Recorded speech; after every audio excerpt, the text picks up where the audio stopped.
கட்டுமானத் துறையில் உள்ள பொறியாளர்களுக்கான பிரச்சனைகள் குறித்து விவாதிப்பதற்கு 1/3/2024 அன்று சென்னையில் ஒரு கலந்தாய்வு கூட்டம் துறை அமைச்சர் மாண்புமிகு எஸ். முத்துசாமி அவர்கள் தலைமையில் நடைபெற்றது.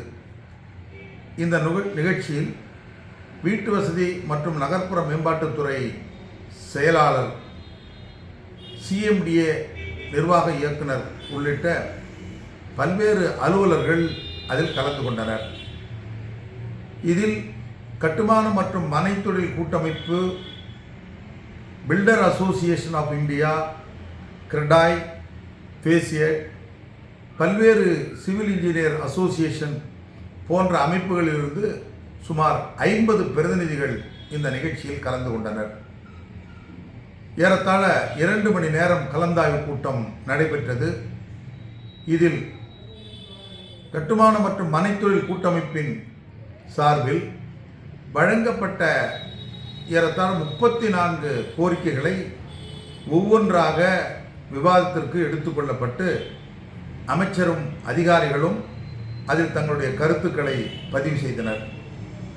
இதில் சில கோரிக்கைகள் ஏற்கப்பட்டிருக்கிறது, சில கோரிக்கைகள் பரிசீலிப்பதாக அமைச்சர் உறுதியளித்துள்ளார்கள். இந்த கலந்தாய்வு கூட்டத்தின் மூலம் வைக்கப்பட்ட முக்கியமான கோரிக்கைகளில் சிவில் இன்ஜினியர்கள், CMDA, DTPC போன்ற ஏதாவது ஒன்றில் ஏதாவது ஒரு இடத்தில் பதிவு செய்தாலும் அது தமிழ்நாடு முழுவதும் செல்லுபடியாகும் வகையில் அறிவிப்பு வேண்டும் என்ற கோரிக்கையை வீட்டு வசதித்துறை அமைச்சர் எஸ். முத்துசாமி அவர்கள் ஏற்றுக்கொண்டுள்ளார்கள்.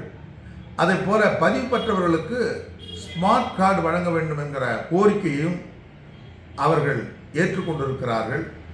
அதே போல பொறியாளர்களுக்கென்று ஒரு தனி கவுன்சில் வேண்டும் என்கிற கோரிக்கை குறித்து நான் விளக்கிய பொழுது, இது எங்கள் துறையின் கீழ் வராது என்றாலும் அரசுக்கு எங்கள் துறையின் சார்பில் பரிந்துரை செய்யப்படும் என்கிற உறுதியை வழங்கியிருக்கிறார்கள். மண் பரிசோதனை செய்யக்கூடிய பொறியாளர்கள் ஸ்ட்ரக்சரல் இன்ஜினியருடைய வேண்டுகோளுக்கு ஏற்ப பரிசோதிக்கக்கூடிய நிலையை தவிர்த்து இந்தியன் ஸ்டாண்டர்ட் கோர்ஸ் அடிப்படையில் பதிவு செய்ய வேண்டும், அதற்கான அறிவிப்பை வெளியிட வேண்டும் என்கிற கோரிக்கையும் அரசு ஏற்றுக்கொண்டுள்ளது. அதே போல ஏற்கனவே ஒரு விண்ணப்பத்தில் ஒரு பொறியாளர் கையொப்பமிட்டிருந்தால் அந்த கையொப்பத்தை ஸ்கேன் செய்து ஆன்லைனில் அப்லோடு செய்யக்கூடிய நிலையை தவிர்ப்பதற்கு இனி வரும் காலங்களில் சம்பந்தப்பட்ட பொறியாளரின் கைபேசி எண்ணுக்கு OTP அனுப்பி அதை உறுதி செய்ய வேண்டும் என்கிற கோரிக்கையும் அரசு ஏற்றுக்கொண்டுள்ளது. அதே போல மாவட்ட அளவில் CMDA, உள்ளாட்சி நிர்வாகங்கள், பொறியாளர்கள், விண்ணப்பம் செய்த தனி நபர்கள் ஆகியோர் கலந்து கொள்ளக்கூடிய கலந்தாய்வு கூட்டத்தை மாவட்டந்தோறும் மாதந்தோறும் நடத்திட வேண்டும்.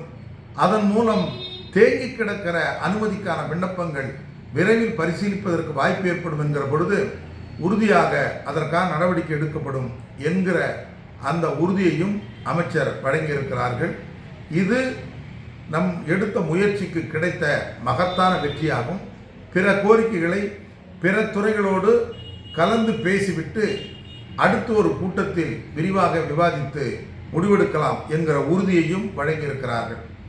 கட்டுமானத் துறையின் சார்பில் முதல் முறையாக கட்டுமானம் மற்றும் மனைத்தொழில் கூட்டமைப்பின் முயற்சியால், நான் எடுத்த நடவடிக்கையால் இந்த கூட்டம் தமிழ்நாட்டுடைய வரலாற்றில் முதல் முறையாக நடைபெற்றிருக்கிறது என்பது குறிப்பிடத்தக்கதாகும்.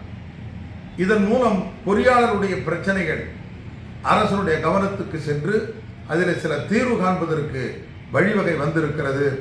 அந்த அடிப்படையில் கட்டுமானம் மனை தொழில் கூட்டமைப்பு இந்த தொழில் சார்ந்த பிரச்சனையை தீர்வு காண்பதிலும் தொழில் செய்பவருடைய பிரச்சனை தீர்வு காண்பதிலும் முனைப்போடு செயல்படுகிறது என்பதற்கு அடுத்தடுத்த ஆதாரங்களில் இதுவும் ஒன்று.